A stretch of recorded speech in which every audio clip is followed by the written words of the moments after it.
One of the signs that's on my wall says, "No farms, no food." And I think it's really important as the kids are more and more removed from the family farm that they can see the connection to the food. The way I look at it is we're planting the seed for the future. We want these kids to see what agriculture is all about, farming, how food production happens, and what it does, and what entails in making the food that eventually goes on their table to feed themselves. I think it's great to open our barn doors to the students so they can get a hands-on experience to understand where does this come from. Yes, because it comes from a grocery store, but it wasn't raised and grown in the grocery store. We grow food to feed the cows, and the cows give us milk and many other products, and it's just eye-opening them. They were so excited today when they came in to see everything. They was like, wow, this is unbelievable. They had no idea how much milk the cows gave. People knew that I was connected to agriculture through my family, and I got invited to be on the farm to school team. We were going to the Institute and we were going to learn about how to incorporate more farm into the school, like the classroom and the cafeteria.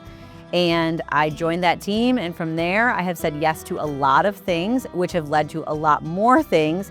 And I've really been able to see how agriculture lends itself to being in the classroom pretty easily. So important because it gives kids a chance to be kids, to touch things, to smell things, to get messy. And as a teacher, sometimes we have to take a step back and really allow them to do that. It's okay to measure something incorrectly. It's okay to spill something. It's okay to dump a whole cup of dirt and then clean it up.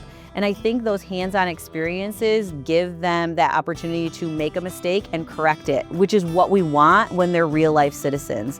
I think giving them the hands-on experience is also very memorable. That's the things that they remember doing.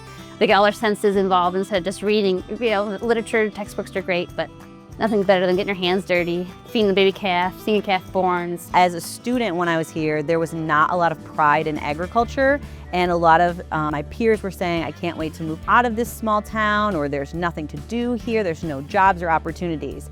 And when I came back, I was so happy to see that FFA had been restarted from before when I was a student and it wasn't here. And I was so glad to see kids taking pride in our community. Educating kids about agriculture, I do not expect every kid to grow up to be a farmer, but I want them to understand that pretty much every career has something to do with agriculture or some connection to it.